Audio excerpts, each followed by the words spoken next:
Code 8. Code 8 is a new film that's available on Netflix. The basic short summary is a superpowered construction worker falls in with a group of criminals in order to raise the funds to help his ill mother. I think I would probably sum this up as sort of like X-Men meets The Town. That would be sort of the way I would kind of summarize this.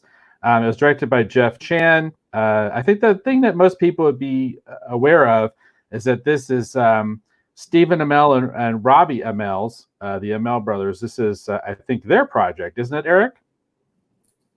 Yes, I think that's correct. That sounds right. Stephen Amell, I think most of our viewers or listeners would be familiar with, of course, played Arrow in the Arrow show, or Green Arrow in the Arrow show. Robbie Amell has a special place in my heart because he played Firestorm. He played Ronnie Raymond, which, of course, I think some of our viewers, listeners are aware that I actually worked on Firestorm once upon a time for DC Comics. Plus Firestorm's always just been one of my favorite characters, so I'm a little partial to Firestorm. And it had an interesting cast. A lot of it are just mostly character actors. Quite a few of them I didn't really recognize from anything in particular, but I thought the cast was pretty good. And it was interesting because I'm glad I didn't put a date on this, because I would have said it was 2020, because I think it came out fairly recently, or maybe it just landed on Netflix really recently, because IMDb is saying this film is actually from 2019. Well, let's just go ahead. It actually got a limited theatrical release. It did. It got a limited theatrical release. It was crowdfunded, I believe, on Indiegogo, which was one of the reasons that I thought this would be an interesting film to check out, because this film was crowdfunded. It is an independent film, despite the fact that there are a few names in it that you might recognize. But as Dave was mentioning, there's a lot of people in this movie I've never seen before. A lot of actors I've never seen before. But yeah, this movie was crowdfunded, and apparently it did have a limited theatrical release. Manasan says he does think that Code 8 came out in December of 2019. I'm not sure if that's correct, but that sounds like it could be right. I do know that it had a limited theatrical release, though, in addition to being on Netflix now. Well, interesting. So I'm just as slightly confused as the radio guy I was making fun of a few days ago, who was saying that Sonic the Hedgehog had been delayed and probably wouldn't be coming out until after we get past the current global pandemic. So let me apologize for that. I didn't realize that Code 8 had a theatrical release. To me, I thought it had because it just kind of showed up on Netflix, seemed like a couple days ago. And then we had been agonizing over whether or not to watch the second episode of The Witcher. Or at least I had been agonizing over whether or not to watch the second episode of Witcher. And then Eric had brought up this film and said, "What about Code 8?" And I was like, "Oh, well, it looked kind of interesting."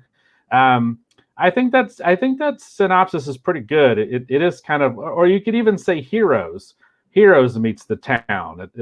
It's kind of in that sort of. I think that's a pretty good sort of high elevator pitch for it. And design wise, I felt like in times it reminded me of Neil Blomkamp, the director who did things like District 9 and Elysium. There was something about the style of this film that reminded me of Neil Blomkamp. So tell me, Eric, what were your initial impressions? Even the image we have up here, I mean, it's very District 9, and also what was it, Chappie? Yeah, Chappie. Right? Yeah. Very much so. Yeah, for sure. I'm one of those rare people, I kind of enjoyed Chappie. So tell me, Eric, what were your initial impressions of Code 8? Well, you kind of mentioned some things that definitely stick out to me. You mentioned District 9. We were just talking about Chappie, which I haven't seen. I've seen the trailers for Chappie, but I did see District 9. And then I have seen, of course, most of the X-Men films. I think you talked about X-Men. This is very X-Men, very, very X-Men. And to me, it's X-Men basically with some allegories to illegal immigration and also to, I guess you would say, racism, which of course X-Men had a lot of that in it. Basically a lot of elements of discrimination and things like that. So to me, that's kind of how I felt about it as far as like the tone and feel of the film. It was very, very X-Men to me. And you kind of had touched on that, Dave. Is that how you felt as well? Yeah, it reminded me. It's got a lot of themes that people who are fans of the X-Men comics would be familiar with. The idea of having, being born with abilities and being hunted, and of course, those elements with the Sentinels, hunting the mutants and stuff in X-Men. I would definitely say that it had, like, because that's, like I said at the beginning, it definitely has shades of X-Men, for sure.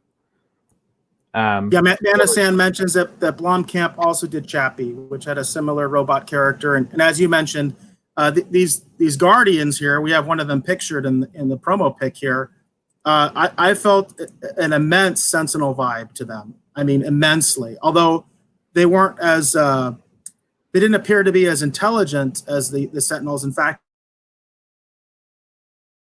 or if they are simply, part of the drone package that they're delivered in, I wasn't clear about that, how autonomous these things are. The Sentinels, of course, were like fully autonomous and almost had their own, were characters in and of themselves, So I'm curious to see, because I'm sure that there's going to be a sequel to this. I'm just like 100% positive, especially with it doing so well on Netflix right now. It's in their top 10 on Netflix right now. I'm sure there's going to be a sequel. It has an open-ended ending. So I'm kind of curious to see how these Guardians will develop as the series goes on. Yeah, like I said, I was kind of surprised because I didn't realize we were going to have these kind of robot kind of characters in it, because the only image I'd seen before I started watching it after we discussed was it's an image of like Robbie Amell, and he's got like some kind of electricity thing kind of happening with his fingers, and then Stephen Amell is behind him. Even though they're brothers, they don't play brothers in the film, and so that was the only image I kind of had seen, and then they kind of had a trailer for it, because kind of auto plays sometimes on Netflix, a little annoying, but kind of started to auto play the movie or the beginning of the movie, and I was like, this looks kind of interesting. And that was before we had discussed actually reviewing it for the show. And I did get definitely an X-Men vibe. And then as I was watching it, like I said, it reminded me very much of Blomkamp. There's a lot of things. I quite like District 9. Talking about Neil Blomkamp just briefly. Like I said, I did like Chappie. I also kind of liked Elysium. I know a lot of people didn't like Elysium, but I love a lot of the design work in Elysium. I thought the design work was really cool. So I enjoyed seeing these kind of robot guys and kind of the near future, kind of aspect of this production. And you could tell at times that they were kind of little limited in budget kind of here and there, but I thought they did pretty good with the budget that they had. So we'll get into just initial impressions. Let's see. How do I feel about this overall? I enjoyed it. I didn't think it was the greatest thing I'd ever seen per se, but I did quite enjoy it. I saw that most of the reviews had it somewhere between like a 6 out of 10, kind of rating. I mean, it's not too highly rated, but I know it's doing really well on Netflix. And I think it's doing really well on Netflix because it's a very interesting concept. And Eric and I were talking. Eric, you had mentioned that the most interesting thing you thought about the film was actually the backstory that they actually kind of hint at as the opening credits are kind of starting. And I thought the backstory they hinted at was really interesting. The idea that people had been born with powers and helped build the cities and all that stuff was really very interesting. So I do think that if they're going to do a sequel, which I would be interested to see a sequel, especially if it's on Netflix, because I'm already subscribed, But no, I thought it was interesting. And I think it's one of those things, if you're looking for something to try, I'd say this is worth giving a shot. So that's going to be my overall initial impressions of Code 8. What would you say, Eric? Would you recommend this just in your initial impressions, or? Yeah, I probably would. For what it is, I think it's okay. I mean, I know what I heard was that the budget was about 2.5 million, and for 2.5 million, it's pretty darn Wow, looks really awesome. good for that. Looks really good for You know, that. so I think it was put together fairly well. There is a lot of sort of cliched characters in this, and a lot of sort of, I would say, sort of clumsy. Clumsy analogies to our world in it. Again, like I was mentioning, there's definitely some connections and some statements being made about things like illegal immigration and undocumented workers and things like that. I mean, that's directly part of the film, undocumented workers, because that's the idea, is that basically, if you're super powered, you have to have some sort of licensing to use your powers at work. And if you don't have that licensing, it's illegal for you to use your powers at work. And thus, a lot of these superpowered people have become sort of second-class citizens. I was talking about sort of the quality of the film, and Manistan mentioned that he thought the FX were done by Weta Digital, which I can't confirm or deny. I don't know exactly which effects shop did it, but I did think the effects were done very, very well in this film, especially for the budget that they had, for a $2.5 million budget. And Manistan also mentions that if you like Blomkamp's work, and you can check out various content produced by Oats Studio on YouTube, some of which comes, I guess, directly from him. So that's something that's interesting. And I was going to mention, speaking of YouTube, my understanding is that the original short film that this film is based on, which is also another kind of connection to District 9, because District 9 was basically a feature film that was made off of a short film concept. So they did a short film first, made sure the concept worked. They did the effects and things like that, and then they were able to sell the finished work. And they did the same thing here. They made a sort of proof of concept short film, which I haven't had a chance to see yet. I actually want to see it quite badly, but I didn't have a chance to watch it before the show. And then they used that as sort of their proof of concept. But then they took that to an audience. They took it. They did the crowdfunding route. They used that proof of concept to get people to contribute, just regular people to contribute to the film. If you watch the credits of this film, they're ginormous, and it's not because of the huge effects team. It's because of all the contributors from the crowdfunding, which I always get a kick out of, because Occupants, for instance, the feature film that I was involved with, that was crowdfunded, and I've been involved with numerous crowdfunding projects as well. So I thought that was pretty neat. Josh says, by the way, get better, Dave. Missed the mug. I've got a face for radio. I don't think you're missing anything, but And then Manistan said, no, I mean the FX for the movies Dave mentioned. Okay, thank you, Manistan, for the clarification. So he was talking about the FX for Elysium, Chappie, District 9. They were from Weta. And thank you for the clarification, Manistan. I appreciate that. As I said, I don't know who did the effects on this particular film, but I thought they were doing very well. In particular, you can see that the graphic that we have up, and I thought the Guardians were done quite well. I liked how they came out, and I also liked how the drones that they're deployed from, they did a good job with that effect. So, overall, I think the look and the feel, the cinematography, seemed very competent to me. So, in regards to that, I think it was done quite well. I just think a lot of the situations and a lot of the characters were very stereotyped to me, for lack of a better word. What do you think about that, Dave? Well, I think it's a lot of things that we've seen before, but because they're playing with a lot of, again, I think concepts that we're very familiar with. When we talk about the connections, the allusions to X-Men, there's been a lot of superhero shows. When you look at things like Unbreakable, there's just this kind of material has been very well explored now. But I didn't think it was bad necessarily. I mean, was it a little, because the thing I found most interesting was sort of like the setting and what they were trying to do with it. And I was kind of surprised at how kind of engaged I was with it at times. Because I like I said, I did enjoy it. And I do think if you're curious about it, I definitely think it's worth, giving it a shot and checking it out and seeing what you think. But yeah, I mean, it's stuff that we've kind of seen before. My big takeaway from this, I was thinking about, is by the time that Marvel actually gets around, the MCU gets around to actually doing X-Men, I'm beginning to wonder how much of this, this material is still there for them to explore. When you look at everything that Fox did with the X-Men films, and you look at projects like this, like Code 8, when you look at things like Heroes, we've explored a lot of these concepts pretty far. So I'm curious to see what or how Marvel's going to approach the X-Men, because I feel like that on the independent side, a lot of people, you can tell, love the X-Men, love the concepts and the ideas of the X-Men, because we keep seeing them being explored, through different productions in different kinds of ways.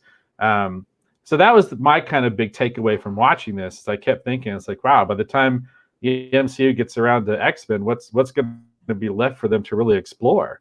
Well, I have an answer to that. I don't think Marvel's going to listen to me, but I have an answer to that, which is I think most superhero concepts are what I call character driven. In other words, if you're going to be writing about Superman or Batman, obviously you're making it a quote unquote Batman story, a Superman story. You're making it's character driven. You're trying to put the character in different interesting situations that challenge that character, that relate to the lore of that character.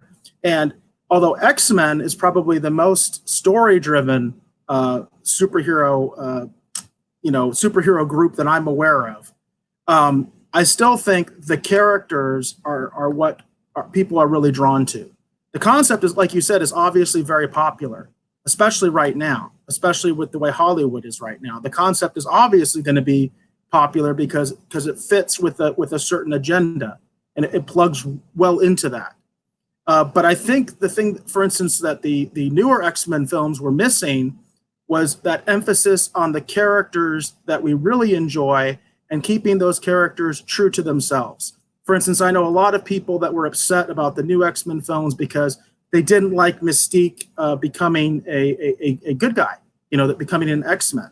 Because to a lot of people, Mystique is and always will be, part of the Brotherhood of Mutants and a villain. And so when you kind of screw that up for whatever reason, because of the actress or whatever, I don't know, whatever reason they decide to do that route, there's a lot of people that didn't like that. So I think if you stay true to the characters, because a lot of people really love the characters, and I think that's true of any popular superhero story when it comes to whether it's animated, live action, the comics, character is key. And while you're right, this concept has been kind of used and almost overused now, and it's very popular in Hollywood right now to use this kind of concept, but it's all about the characters. And I would say, if anything, this film lacked that a little bit. There was a little bit of a lack of character development. What do you think of that, Dave? No, I would say that it's definitely it is very story driven, and it yeah, I could see that, but I think that's part of the reason too why I think some of the characters come across as being kind of stereotypical. I think they are kind of playing it to type. They're kind of going, well, everyone kind of knows who this character is. Everyone kind of knows who this kind of character is. I think that's why certain elements of this film felt so familiar to me, because I felt like that they, in addition to, playing off of elements from things like The Town, and which I did mention, and then X-Men, I think that's I kept seeing a lot of connections to Elysium, for example. I mentioned it earlier, but beyond just the science fiction kind of aspects of it, but I felt like it's kind of that inner city, kind of thing. I don't know how it's better to describe it other than to say that I think they were kind of leaning into that so that you kind of know who those characters are, and then to focus on mostly pushing the story forward. The lovable characters from the wrong side of the tracks, that's a trope we've seen since the beginning of storytelling, since the beginning of that concept. You know what I mean? Because that's definitely in this, is that sort of the sympathetic characters that are, they've had the tough life and the tough upbringing. You know, they're from the wrong side of the tracks, from the wrong part of town. You know what I mean? No, yeah, yeah. I totally get that. But I don't know. I felt like to an extent they were kind of leaning into those tropes, though, thinking it's like, well, everyone kind of knows who these characters are, and I think maybe that's why we didn't get more character development. I would have liked to have seen more character development, but like I said, overall, too, I did enjoy it. So I didn't. I don't have a lot of nitpicks for it, especially when you realize what the budget was. I mean, this is a pretty well put together production once you consider what the budget is. I mean, that's a pretty polished film for that amount of money. Yeah, I think it's extremely polished. This film Yeah. doesn't reek of cheap in any way, shape, or form, which is a typical problem, even in that range, especially for a science fiction film or a genre film. So I have nothing to say bad about that. I think the production quality was excellent. I think the story is competent, but again, the character development is a little weak, and I think that there's some characters that I would like to have seen more of that we're not going to, and that always irritates me when that happens. But I definitely would overall recommend it and say that it's a good film. But I would definitely recommend. I can see why it's trending on Netflix. Yeah. I could see in a few years where, with a certain segment, this could be like a cult classic kind of film, and I could definitely see there being a sequel down the road. And Joss kind of cuts to the chase. He says, "So overall, it didn't suck." And Joss, yes, I would say that. That's definitely kind of where I'm coming. Overall, it didn't suck. But Dave, I would like to actually get into spoiler territories with you about a few things I am going to nitpick on, if that's okay with you. Okay, go right ahead. So this is the spoiler warning that I'm putting out there for you folks, because I was talking about character development and the fact that some of the characters that we're stuck with at the end of this movie, and I am saying stuck with because I didn't particularly like them. There's some characters that I found very unlikable. To me, the main character is very much the Spider-Man 3 version of Sandman. Do you feel me on that, Dave? I could see that, yeah. Which I hated. That's something that I hated about Spider-Man 3. I hated that entire arc that they decided to do, that Sandman was the guy who actually killed Uncle Ben, and he did it because he was trying to get money for his sick daughter. In this case, it's the main character is trying to get money for his sick mother. And I really have a hard time justifying murder and accessory to murder under any circumstances, okay? I know I'm wacky and weird that way. I know I'm wacky and weird that way because that seems to be kind of the cool, hip thing. But I do not justify murder or an accessory to murder in any way, shape, or form simply because you need money and you have a good reason for needing money.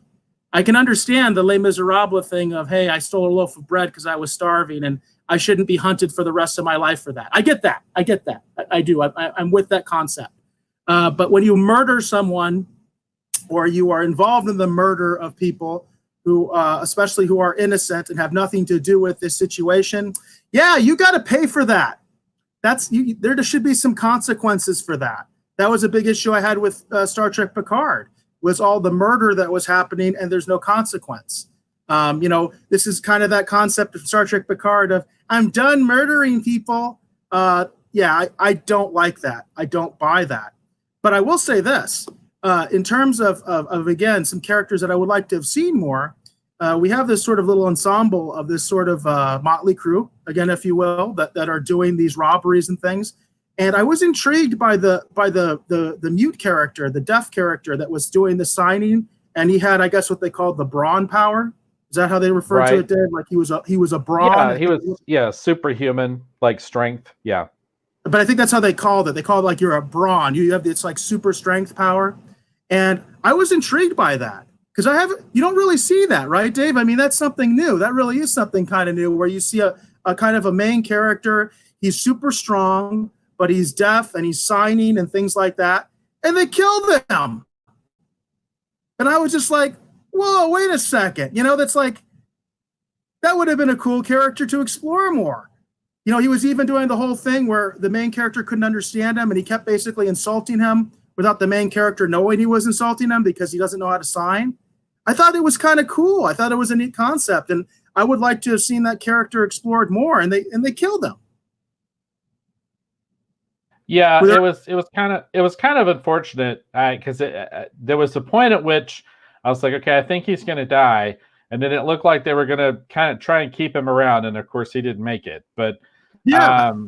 because they quite a few of them, they kind of get ambushed there towards the end of the film, and they get double crossed, and Oh, which nobody could see that coming, right, Dave? We couldn't see that double cross coming a mile away.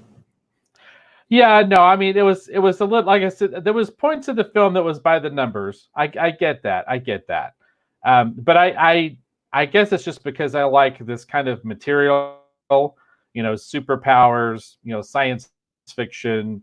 I tend to cut things a lot of slack if it's kind of in a genre wheelhouse that I enjoy, and like I said, out of all the X-Men stuff that we've seen done live action, we haven't really seen anything that was kind of like a heist film or a caper. And this kind of had elements at times of a heist film or a caper. And so I kind of enjoyed that. That was the part to this I felt was kind of new, anyway, at least to this particular kind of genre. In terms of like the superhero stuff, we haven't seen a lot of heist and caper stuff. I mean, a little bit of that recently, but not too much. No, I would agree with you there. That's true. Yeah, definitely. Yeah. Yeah. Go ahead. I was just gonna say because that was the part of this that I enjoyed the most. So did I see the double cross coming? Yes, I wasn't surprised when it happened. But at the same point too, I just kind of enjoyed just kind of the fact that they were doing that, the way that they had kind of put this film together. And I was just kind of enjoying because my wife and I, we just actually recently, we watched all of Good Girls and made our way through Good Girls. And and Good Girls has a lot of that. It's a lot of, they have, episodes that are like heists and stuff and whatever. And so I just kind of enjoyed being in that sort of a story, but with superhero characters. So, not superhero, super powered characters. These are not heroes. These are super powered characters. No, these are anti-heroes. Obviously, this is the anti-hero thing. It's got to be edgy. It's got to be dark. It can't just be actual heroes. In fact, I think the only character that came off as actually heroic was the police officer, the Asian police officer. He's the only character I think that comes off more or less as actually a conflicted but more or less heroic character, because even most of the other police officers don't come off as all that sympathetic, but he does. So I think that's an interesting character. I'm glad that he's still around because I think that his story will be interesting. Because obviously I think this is set up for a sequel. But another character I was a little disappointed about is I do get disappointed. I've said this many times in the MCU. They have a big villain problem, and part of the villain problem is they're always killing the villain off. The villain is very ineffective. But they had, to me, the quote-unquote main villain, I kind of knew he was going to die because he seemed incompetent. He seemed kind of weak. He was using the one character that was a healer to keep himself alive because he's an addict, and that's a big part of the story. Obviously, is addiction and drug traffic. But I didn't quite understand how his powers worked. Like I guess he's just kind of like Wolverine. Is that how you took it, Dave? The bald guy, the bodyguard for the main drug dealer, if you will. I was kind of intrigued by that character because he seemed like he was just really a force to be reckoned with. I think he was, well, Wolverine-like. I mean, he was just a very physical kind of villain. Because you see where he gets shot and he's like pulling bullets and stuff out of his chest, but he didn't seem to be quite. Well, I don't know, because in the comics there's all different versions of that kind of power. Like certain character, like for example, like Aquaman isn't quote unquote totally invulnerable, but because he can withstand the pressures when he comes up on land, bullets and stuff like that can kind of embed in his skin, but they don't necessarily break his skin. And they kind of, you know what I mean? But it doesn't mean has a mutant healing factor either.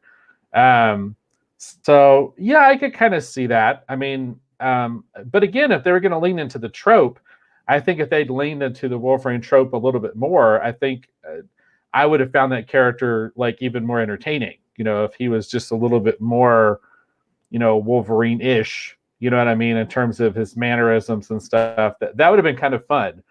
You know, and again, that's what I'm saying. There's a way to lean into the tropes where it's kind of fun, and you realize it's like, oh, this character's like this. You know, this character. You know what I mean? And you're kind of curious to see what kind of decisions they're going to make and how far they're going to take it. But yeah, I could see he was definitely an enforcer, you know, kind of character for sure. So I think there would have been more potential for that character, especially with his boss being dead. That he could have some sort of a vendetta, like in the next film. You know what I mean? I think there was a perfect opportunity to set that up. And again, I just thought that the character was intriguing because he seemed like he was extremely competent. He was obviously extremely tough. You know, two of the main characters have to take him on together in order to defeat him, which is always the kind of thing you want to see from like a great villain, that basically one of them couldn't take him by themselves. I love that, you know, as far as a great villain, you know, a villain that two of the heroes need to take on because one of them by themselves would get their ass kicked. I like that kind of stuff. That stuff gets me excited. And I'm just like, and then they kill them. And then it's kind of funny because as far as the villains go, if you will, like the ones they have direct contact with, again, they're all dead. So now we're kind of left in this position where it looks like we're going to go to the next level because these guys were sort of like middlemen in this drug trade. So now we're going to look at the higher fish because we have that scene at the end. There's a scene at the end where basically one of the characters is giving a big stash of the drugs they recovered to the main guy, the guy that's the head of the trust, I think is what they call it. So these are the guys that are like the cartel, if you will. And these guys were more of sort of like the distribution people. But there's no direct connection to them. So it's kind of like you're like, okay, so I guess they're going to take on the next level at some way, shape, or form. But one of the main characters is himself a drug dealer. And that was his whole motivation, was he wanted a bigger piece of the drug dealing. So it's like, well, he's not very sympathetic. You know, the main character, you know, obviously his motivation seems to be gone now because he was motivated by his mother. Well, that motivation is gone. And then we're kind of left with this one character that is a drug addict, and she's the healer. And we kind of get a little bit more sense of what her deal was. And apparently she was protecting her father, who owed these drug dealers money. And, you know, she's like, okay, I guess something's going to happen with that. But I was kind of like, that character to me was, again, very underdeveloped. And I didn't have a lot of sympathy for her because it just seemed kind of like, I don't know, it's hard to explain. Like, I just didn't feel a whole lot of sympathy for her because she basically had become this this sort of tool of the villain, you know, that basically she was just healing him and keeping him alive, even though he was this despicable, awful person, and he was holding this situation with her father over her. And it's kind of like, well, why don't you just let him die? Then that situation would be resolved. So it didn't make a whole lot of sense to me. So that's kind of like, that's where I'm kind of having the issues. Like a lot of the characters that survive at the end, I'm kind of like not sure exactly where we're going with this. That's going to be in like, an interesting direction. Whereas a lot of the characters that died, I think you could have had a really interesting direction to go with them. Yeah, I could see that. Well, and something else is interesting too. I thought the drug that they had that they were kind of featuring in the film, the idea that it was being taken from the powered people's, like, what was it, like it was like their spinal fluid or whatever. Yeah, spinal fluid. Yeah, and in order to, yeah, exactly, and in order to harvest it, you know, they sometimes seem to be thinking or describing it as that they were like victims. I thought that was interesting too. So there's, like I said, there's a lot of interesting concepts in this film. Yeah, and that obviously was a nod to, I think, human trafficking, because in human trafficking they talk about the idea that prostitutes are not victims. So that's what I felt that they were trying to get that vibe there about the controversy of whether the people that were having the spinal fluid drained, whether they were accessories to the crime or not, or whether they should be treated as victims. I took that to be basically analogous to human trafficking, because that's the current thinking right now with human trafficking, is that prostitutes should not be considered victims or should not be considered suspects because they're considered victims of the human traffickers. I think that's what they were going for. Right. Well, unless you have anything else you want to talk about on the spoiler side, I don't have much else to discuss with this. Like I said, overall, I think if you're curious about it, you're interested in it, I think it's worth checking out. Yeah, I definitely agree with that. I do think it's worth checking out. Again, even just for the aspect of that this film was done with such a low budget, and the fact that it has become so successful on Netflix, and that it has made the top 10 most popular on Netflix. That's a new feature that Netflix has now, where they basically tell you what their top 10 most popular things are, whether it's a series or a movie or whatever. They're ranked, and then you can go ahead and check them out. So it's basically like recommended by them at this point. It's highlighted and spotlighted by them. And I think that's a great achievement for an independent film. As an independent filmmaker myself, I think that's awesome. I know how hard it is to actually get into Netflix. In other words, in terms to either get a Netflix project, or like in this case, this isn't a Netflix project. This is an independent project that they were able to sell to Netflix. And I think that's really cool. And that's something that that's something that I think is really cool. And I'm really kind of excited about myself as an independent filmmaker. Is I'm like, the fact that they were able to make this on what essentially is a shoestring budget, because even though 2.5 million is like $1 gajillion to me right now, it's still a relatively small budget for Hollywood. And this definitely has the feel of an actual Hollywood film. And they made this independently. They made this with fans. They made this with regular people who contributed to it through their crowdfunding. And they were actually able to get it a limited theatrical release, which that's huge, by the way. Just getting any kind of theatrical release is a big deal because it's so hard to get film distribution. But then on top of that, on top of getting a limited theatrical release, they got it on Netflix, and they actually are successful on Netflix. They're actually in the top 10. They're recommended. They're spotlighted. That's the reason I even found out about this.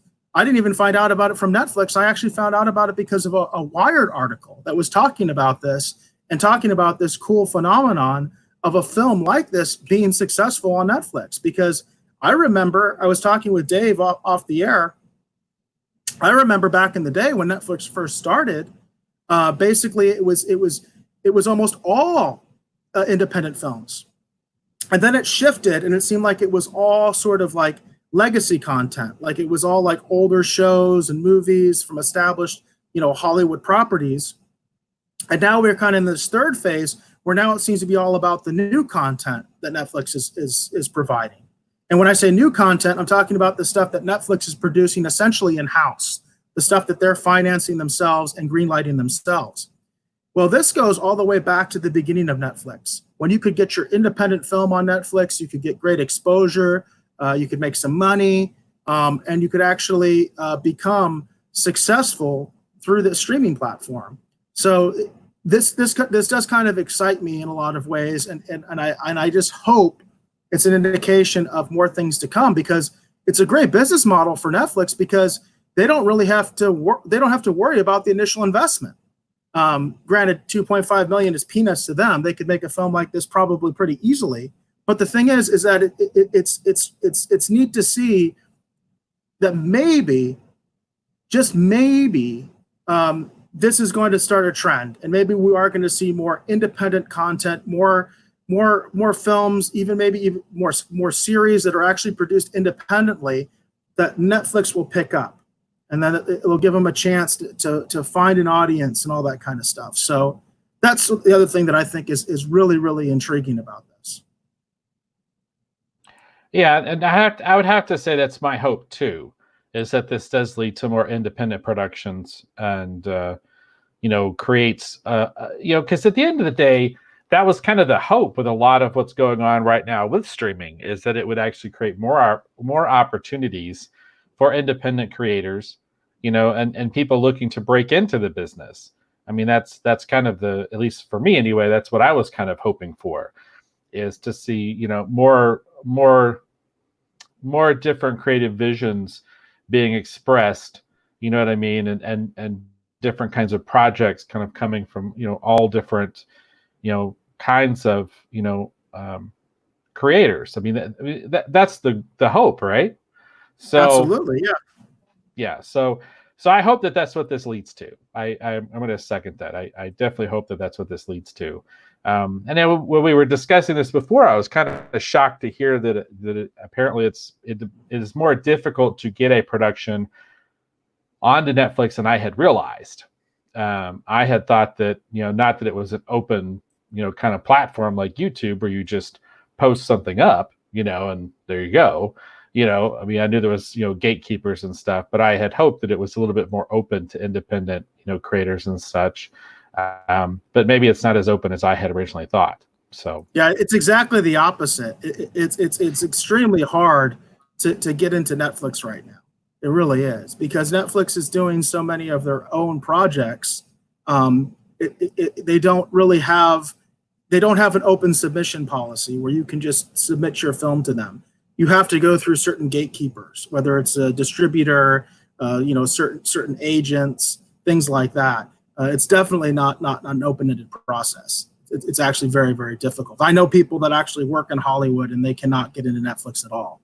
They can't even crack the door open. Interesting.